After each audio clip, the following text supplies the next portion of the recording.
그래서 대다수의 연금은 중도의 해지가 어렵거나 해지했을 때 손해를 보거나 퇴직금 제도인가 아니면 퇴직연금 제도를 도입하고 있는가.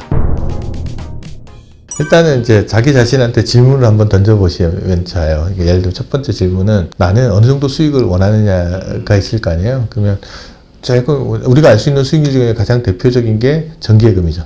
정기예금 금리 정도 수준이 뭐 3%에서 4% 사이 정도 될 텐데 이 정도 수익을 얻으면 내가 만족하냐? 뭐 예스라는 답을 하시는 분은 정기예금 중심으로 운영을 하시면 될 텐데 대부분의 사람들이 거기에 만족을 잘 못하죠. 그러면 물가 상승률 정도의 수익을 내야 되겠다. 아니면 적어도 회사의 임금 상승률만큼의 수익은 내야 내가 손해보진 않을 것 같아. 그런데 정기예금 가지고 그걸 낼 수가 없다 그러면 이제 두 번째 질문이 들어가죠. 그러면 내가 스스로 자산을 관리할 수 있을 만큼 포트폴리오를 짜고 리밸런싱을 하고 이런 걸 혼자 스스로 할 수 있을 만큼의 경험과 역량과 시간이 되냐? 되면 스스로 do it yourself 하면 돼요. 스스로 포트폴리오 만들고 구상하고 하면 되죠. 그거를 스스로 잘할 수 있는 사람들은 그렇게 하면 되는데 요즘은 여기서 약간 조언을 해주는 게 이제 로보 어드바이저 서비스 같은 게 있어요. 구독을 하면 퍼즐 포트폴리오 같은 것들을 이제 제시를 해주고 그걸 보고 나한테 좀 참조를 해서 일부 받아들일 수도 있고 아니면 그 제시하는 대로 그대로 또 투자하시는 것들도 가능하고. 그러니까 기본적으로 내가 할 수 있는 역량과 시간과 경험이 충분하신 분들은 스스로 하시면 되는데 대다수의 근로자가 그게 쉽진 않죠. 그리고 그걸 스스로 막 한다고 수익률이 더 좋은 것도 아니고 대신 다른 사람한테 맡겼다고 더 나쁜 것도 아니고 그렇다 그러면 이제 첫 번째 자기 주도성을 얼마나 가져갈 거냐라는 고민들을 할 거예요. 근데 나는 그럴 시간적 여유도 많지도 않고 그 시간 일해야 되고 내 인적 자산의 가치를 높이는 게 훨씬 더 낫겠어 라는 분도 분명히 있을 수 있고 난 투자 이야기하면 머리가 아파 이런 분들도 계실 거거든. 그렇다면 이제 간접적으로 그 일을 대신해 줄 사람을 좀 찾아야 되잖아요. 몇 가지가 있어요. 첫 번째가 레버 카운트. 레버 카운트는 아까 과일 바구니를 만들어서 안에 과일까지 다 넣어서 파는 상품이에요. 그래서 거기는 고위험, 저위험, 중위험 이렇게 돼 있어서 주식 비중이 높은 것도 있고 중간 것 정도도 있고 이렇게 돼 있으면 그걸 딱 선택하면 레디메이드 돼 있으니까 그거 그대로 쫓아가셔서 그렇게 운영하면 되고 내가 신경 쓸 일은 별로 없고 그 투자 상품이 뭔지는 까보면 다 보이니까 이렇게 투자하는 방법이 있고 또 두 번째는 사람들이 이제 많이 하는 게 뭐냐면 타겟 데이트 펀드 같은 게 있어요. 젊었을 때는 좀 공격적으로 운영하더라도 나이가 들었을 때는 좀 보수적으로 해야 되지 않을까라는 생각을 할 수 있죠. 그럼 이걸 개인이 앉아가지고 젊었을 땐 주식 비중을 한 80% 가져가다가 은퇴에 직면했을 때는 한 40%까지 떨어뜨리겠다. 이걸 내가 일일이 조정하기가 어렵죠. 근데 타겟 데이트 펀드는 그 상품을 살 때 내가 몇 년 정도에 은퇴할 예정이야 라는 것만 지정을 하면 은퇴 시점에 주식의 비중을 한 40% 이하로 알아서 낮춰주고 처음에 높게 가져가다가 자연스럽게 이렇게 조정을 해주는 상품이 타겟 데이트 펀드예요. 그런 상품을 선택하면 안에 주식 채권 비중도 조정해주고 안에 종목도 알아서 다 조정을 해주니까 나는 그냥 이 상품 믿고 이렇게 운영할 것 같아. 어떤 분이 그러더라고요. 예를 들면 ETF를 한 10개 골라가지고 막 포트폴리오를 자기가 짜놨더니 결국은 타겟 데이트 펀드 안에 들어있는 거랑 별 차이 안 나는 경우도 많거든요. 그럼 내가 왜 일을 한다고 이렇게 고생을 해? 그냥 알아서 잘해주는 사람이 있으면 거기다가 맡겨놓고 운영하는 것도 하나의 방법일 수가 있죠. 그런 것들, 뭐 레버 카운트를 할 수도 있고 아니면 타겟 데이트 펀드도 할 수도 있고 밸런스드 펀드라고 해서 그러니까 주식 채권 비중을 그냥 펀드 형태로 30%, 50%, 70% 이렇게 정해져 있는 그런 상품들이 있거든요. 그런 거 통해서 자산 관리하는 것들도 하나의 방법일 수 있어요. 근데 어떤 분이 나는 자기 주도성도 가져가고 싶고 그렇다고 잘하지는 못하니까 이런 사람도 있어요. 그러면 예를 들면 타겟 데이트 펀드를 내 자산의 한 70%, 80%를 넣어놓고 한 20% 정도만 ETF 같은 걸로 이렇게 운영하는 식으로 할 수도 있어요.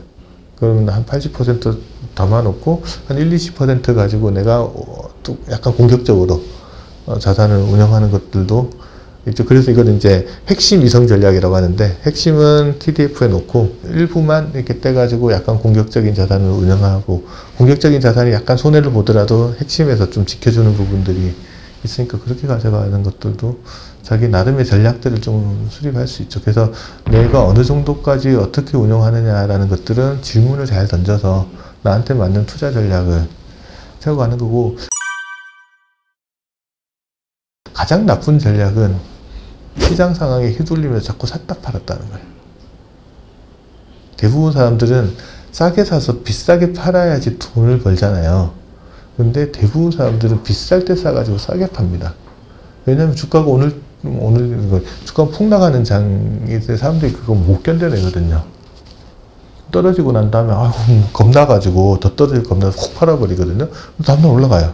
이거 왜 팔았지? 이런 생각에 또 사면 또 떨어지거든요. 이거 몇 번만 반복해버리면 계좌가 잘 남아있지 않죠. 평상심을 잘 유지하고 운영을 해야 되는데 너무 잦은 매매를 하시다 보면 이런 문제를 겪게 돼요. 그런데 이거는 시장을 자주 들여다보는 사람이면 자꾸 샀다 팔다 하고 싶은 욕구가 생길 수밖에 없어요. 그래서 좀 이 평정심을 유지한다는 게 일반 투자자들한테 너무 어려운 일입니다.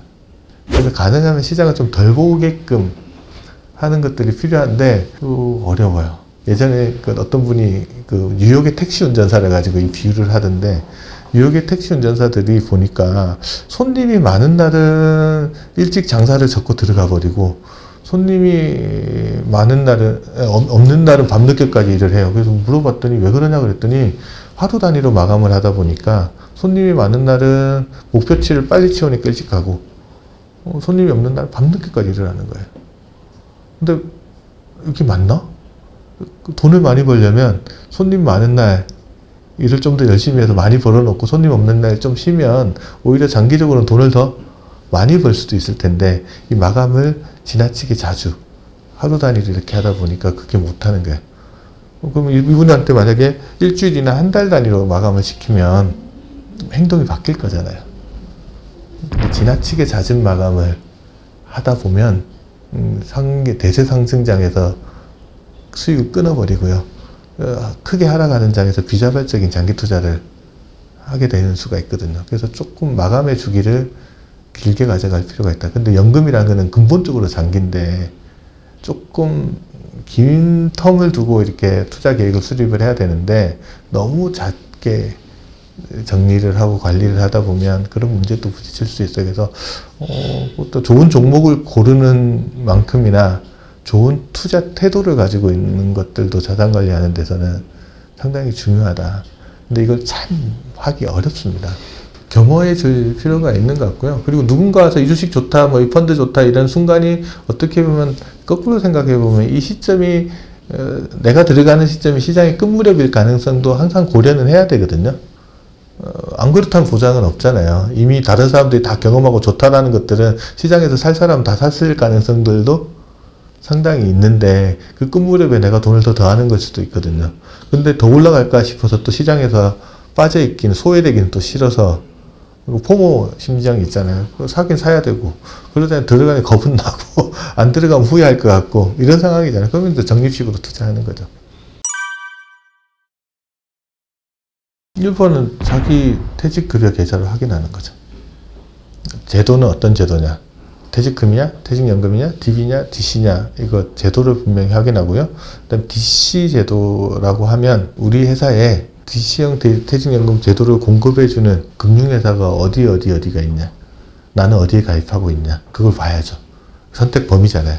그리고 내가 현재 가입하고 있는 금융상품은 뭐고 수익률은 어느 정도인지는 일단은 자기 거 파악하는 게 먼저니까, 내 자신을 먼저 알아야 되는 거니까 그거까지는 일단 파악하는 거죠. 내가 추가적으로 저축 여력은 없다고 하더라도 퇴직금이라는 거는 근본적으로 1년 일할 때 총 급여의 12분의 1 이상을 회사가 넣어주는 거니까 한 달치 급여가 매년 들어오는 거거든요. 내가 1년에 한 달치 급여 이상을 저축하는 계좌가 있나? 그런 계좌가 있는데 내가 내팽개쳐두나? 아니잖아요. 작은 돈이 아닌데 관리를 해야죠. 그 금액을 잘 관리를 하는 게 1번. 그 다음에 두 번째는 내가 노후 준비를 정말 해야 되겠다는 필요성이 있으면 두 번째는 내 나름의 노후 준비 계좌를 별도로 만드셔야 돼요. 수익률도 중요하지만 수익률보다 더 중요한 건 꾸준함이에요. 내 목표치를 세우고 매달 꾸준하게 아니면 매년 일정 기간 동안 꾸준하게 넣어서 그게 쌓일 때 느끼는 기분들이 있거든요. 예를 들어 처음에 50만 원은 뭐 이거 얼마나 되겠어 이러는데 1년이 모이면 600만 원이 되는 거고 수익률이 좀 더 6, 700만 원 되는 거고 그게 1000만 원이 넘어가면 돈 좀 모였네라는 생각이 들 거고 그게 한 10년에서 1억이 쌓이면 자산 중에 제일 큰 게 그게 될 수도 있는 거죠. 대부분의 사람들이 한국 사람들은 집을 사야 되잖아요. 집 살다 보면은 뭐예요? 대출을 껴야 되는 상황에서 그럼 다른 금융자산을 가지기가 상당히 어려워요. 그렇다면 가지고 있는 게 퇴직연금 아니면 개인적으로 할 때 연금자산 정도가 직장인 40, 50대 직장인의 금융자산의 대부분이 될 가능성이 크거든요. 그래서 뭐 그거를 만들어서 관리하는 거, 목표치를 정하고 꾸준하게 불입하는 거, 그게 필요하고요. 그 다음에 30대, 20대들한테 많이 이야기하는 거는 수익률 관리에 너무 시간을 많이 뺏기지 말라고 저는 이야기를 해요. 그냥 그거보다는 꾸준하게 계속 불입하는 게 더 나을 때가 있다. 예를 들어서 자산에 1000만 원이 있는데 10% 수익이 내면 100만 원이잖아요. 1억이 있는데 10% 수익을 내면 1000만 원이 되잖아요. 어느 순간이 되면 내가 자산을 편하게 운용해서 나오는 수익률이 내가 1년에 저축하는 금액을 넘어설 때가 있어요. 1억인데 1000만 원을 내가 하는데 난 한 해가 웃기게 1000만 원 저축 못 하는데 그럼 그 시점에는 자산 관리가 훨씬 더 중요해져요. 근데 그 전 단계에서는 자산 관리보다는 꾸준하게 저축을 해서 금액을 쌓아가는 거, 덩어리를 키워가는 게 훨씬 더 중요할 때가 있거든요. 그러려면 뭘 해야 되냐면 인적 자산, 일을 열심히 해서 돈을 더 많이 벌어서 저축을 더 많이 할 수 있는 구조로 젊을 때는 하고 꾸준하게 그중 일부를 쌓아서 축적해 가는, 그래서 일정량이 지났을 때 내가 운용해서 나오는 수익이 저축할 수 있는 금액이 비등비등해지거나 운용 수익이 저축 금액보다 더 많아지는 시점이 되는 때는 자산 관리를 훨씬 더 중요하게 생각을 하는 게 필요하죠. 그래서 너무 많은 시간을 투자에다가 막 다 매진해가지고 온갖 하는 그 시간에 일을 좀 더 열심히 해서 능력을 좀 더 키우고 투자 공부들은 좀 시간을 두고 차근차근 해나가면서 실력을 좀 천천히 키워나가도 되거든요. 그래서 처음에는 불입이 중요할 때가 있고 일정 시즌이 될 때 자산 관리가 훨씬 더 중요해지는 부분들이 있습니다. 그래서 그런 것들 조금 염두에 두고 자기의 능력을 키워나가야 또 회사 생활도 잘할 수 있고 그걸 잘해야 또 저축도 오래 할 수 있거든요. 뭐 그때 해마다 조금 다르기는 하는데 그냥 뭐 정기예금보다는 낫고요. 그래도 워낙 잘하시는 분보다 저는 한 8에서 12% 사이 정도? 좋은 것만 기억하는 것도 있고 꾸준하게 내는 것들이 훨씬 더 중요해요. 들쑥날쑥하게 되면 어떤 애 많이 벌고 어떤 애 많이 잃어버리면 그거보다 꾸준하게 5% 내는 게 장기적으로는 수익을 훨씬 더 많이 내고요. 그보다 이 변동이 크면 못 이겨내요. 어떤 수익률이냐는 게, 수익률이라는 것들은 기간에 따라서도 다르고 투자 원금의 크기에 따라서 다르거든요. 왜냐하면 덩어리가 커지면 높은 수익을 내기가 힘들어져요. 100만 원일 때는 올인해서 공격적으로 주식을 살 수 있지만 이게 1억이 되고 2억이 되면 자산 배분을 해야 되는 상황이기 때문에 안정적으로 좀 관리를 해야 되는 부분들이 있잖아요. 그래서 그런 것들에 따라서도 수익이 달라지기 때문에 내가 원하는 적정한 수익률 목표치를 정하고 관리하는 것들이 필요하고, 저라고 해서 매년 수익만 내겠어요. 어떤 때는 손해를 보기도 하고 어떤 날에는 뭐 많이 빠지기도 하고 그러면 화가 나기도 하고 근데 그걸 다스릴 수 있는 능력을 갖추는 게 쉽지는 않아요. 저도 쉽지는 않아요, 그거는. 그래서 그 변동을 좀 덜 느끼는 형태의 배분을 하는 거죠. 이거 했더니 잠도 안 오고 이런 거라면 그거 하면은 안 좋죠. 그러니까 이 정도는 내가 좀 감내할 수 있어 라는 정도의 배분이 필요하거든요. 그 수익을 노리면 어디 뭐 맨날 원하는 대로 수익만 나나요? 손해도 보죠. 뭐 하는 건 나쁘지 않다고 생각했는데 저는 아직까지 잘 몰라서 잘 모르는 부분이라서, 코인의 역사도 짧고 제가 거기에 뭐 깊숙이 공부를 해보지는 않아서 아직까지 잘 못하겠더라고요. 근데 하는 것 자체가 나쁘다고 생각하진 않아요. 새로운 형태의 자산이니까. 근데 거기에만 올인하는 거는 잘 되면 좋겠지만 안 되면 또 나쁠 수도 있으니까 뭐 나쁘지는 않은데 적정한 배분은 필요한 거라고 생각은 합니다. 지금까지 좋은 면만 계속 보고 있으면 앞으로도 계속 좋을 거냐 다른 문제잖아요. 그래서 뭐 적정한 배분들을 해서 잘 되면 좋지만 안 되면 꽝이다 이렇게 하는 건 아니잖아요. 노후라는 거는 근본적으로 일정 수준 이상의 소비 수준을 누릴 수 있게끔 어떤 상황에서도 그걸 만들어내는 게 노후 준비지. 뭐 이렇게 잘된 경로로 갔을 때는 대박이 나는데 잘못된 경로로 갔을 때는 어떻게 살아야 될지 모르겠다. 이게 준비하는 건 아니거든요. 그래서 그런 것들에 대한 균형 감각들 같은 거는 좀 하고, 물론 지나고 나면 코인 안 한 게 후회스럽지만 물론 그건 지나고 나서 백미러 가지고 보면서 운전하는 이야기고, 배분해서 균형 감각 있게 관리하는 게 필요한 것 같습니다. 이 연금저축이나 IRP 계좌 같은 거, 제가 이게 우리나라의 연금저축이라는 제도가 생긴 게 처음으로 생긴 게 94년도고, 옛날 연금제도가. 그게 개편해가지고 새로 들어선 게 2001년이거든요. 저도 이제 직장 생활을 97년도에 시작을 했었고, 그때까지 젊은 나이 잘 몰랐어요. 그리고 이제 제가 처음으로 연금계좌라는 것, 연금저축이라는 걸 가입했을 때가 제가 보니까 2003년인가, 뭐 그 무렵인 것 같아요. 그때 연금저축을 하면 소득공제 한도가 240만원. 그 금액도 저는 저축하기가 그때 당시에는 버거워서 딴 일도 해야 되니까. 근데 처음에 계좌할 때 어떻게든 20만원이면 1년에 240만원이 되니까 그거는 맞추자 라고 해서 시작을 했어요. 그리고 나서 그게 한도가 300만원으로 올라가고 400만원으로 올라가고, 그 다음 600만원, 700만원, 지금 900만원까지 올라갔잖아요. 그때 이후로 제가 지키고 있는 거는 뭐냐면, 국가가 한도를 정해주면 그 금액 한도 늘어나는 만큼은 어떻게든 채워보자. 내가 노후 준비를 뭐 집안이 잘 살아서 뭐 누가 대신해 주는 건 아니니까, 내가 할 수밖에 없는 상황이니까 퇴직금 있고 국민연금 있고, 내가 요거 꾸준하게 국가가 정해준 룰만큼이라도 어떻게든 해보자. 그래서 그건 지켜왔거든요. 그게 꽤 많이 쌓여 있어요. 그래서 제가 다른 친구들 만나면 제 계좌 보여달라면 어떻게 저축했는지는 국세청에 들어가면 세액공제 얼마 받았는지 다 나오잖아요. 그리고 이제 최근에 제가 하고 있는 거는 ISA 계좌 활용을 해요. ISA 계좌 만기 자금을 연금저축 계좌에 좀 더 넣을 수 있잖아요. 그래서 저도 50대 접어들고 나니까 여기도 조금 더 저축할 여유가 있으니까 ISA 계좌 만기 자금을 3년 단위로 연금저축에 이렇게 옮길 수 있으니, 그 세액공제를 옮긴 금액의 10%를 해주잖아요. 한도가 300만 원이거든요. 세액공제 한도가. 그러면 10%니까 3천만 원까지. 그러면 1년에 1,000만 원씩 해서 한 3천만 원 정도 자금을 만들어서 어떻게든 이걸 이쪽으로 좀 옮겨 놓으면 연금 계좌가 좀 더 커지잖아요. 그거를 3년 단위로 어떻게든 해보려고 노력을 해요. 지금까지 2번은 성공을 했고 앞으로 또 작년에 시작을 해서 또 한번 하는 거죠. 그러니까 이거를 계획을 세워가지고 그걸 맞추기 위해서 어떻게든 한번 해보는 거거든요.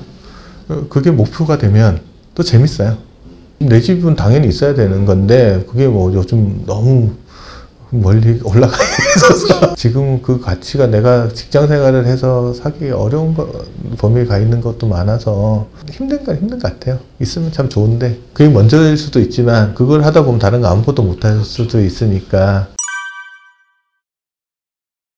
연금 자산을 잘 쌓아 놓으면 그게 어떤 용도로든 활용할 수 있는 거고, 문제는 아무것도 안 하고 있는 거예요.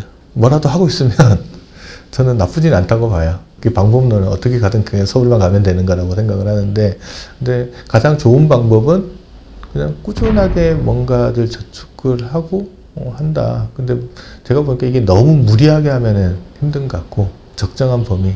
저한테 어릴 때 조언해 준 사람은 처음에 아까 제가 240만 원 이야기 했었는데, 다 하라는 거 아니고 할 수 있는 만큼 하라고 그러더라고요.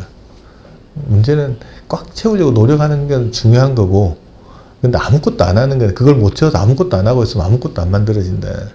이야기를 저한테 그때 어린 나이에 제가 또 조언을 받았었고, 맞는 말 같아서 그때부터 한번 하고, 첫 번째가 중요해요. 채우잖아요. 두 번째는 어떻게든 하려고 그래요. 연말정산 때 세액공제까지 딱 받아서 내가 이걸로 얼마 돌려받았다는 것까지 알고 나고, 그럼 그 계좌에 돈이 쌓여가기 시작하면 재미가 생기죠. 그래서 선언효과가 돼요. 이거는 내 노후자금 계좌. 그리고 얼마씩 쌓여가고 있어. 그러면 내가 퇴직할 때까지는 어느 정도가 모일 것 같아. 느낌이 오잖아요. 그러면 이거랑 퇴직금 더하면 그게 괜찮겠는데? 느낌이 와야 되는 거고, 요즘 좋잖아요. 그 다 계좌, 스마트폰만 열면 내 계좌에 얼마 쌓여 있는지가 보이는 시대가 되고, 그래서 요즘 직장인들 중에 상당수가 아침에 출근하면서 자기 연금계좌 열어보는 게 취미이신 분도 많으세요. 수익률도 보고 뭐 일단 큰 크기를 보면서 뭐 오를 때도 있고 떨어질 때도 있겠지만 아 내가 이게 있어 라는 게, 그러니까 예전에는 연금이라는 게 눈에 보이지 않는 자산이었는데 지금 퇴직연금 이런 게 다 눈에 보이는 자산으로 바뀌어 있잖아요. 그러면 그거 가지고 내가 설계도 하고 꿈도 꿔보고 내 돈이니까 관리 좀 잘해보고 싶은 욕심도 생기는 거고, 그거 가지고 투자도 해보고 선순환이 좀 되면 좀 달라지지 않을까 라는 생각을 해봅니다.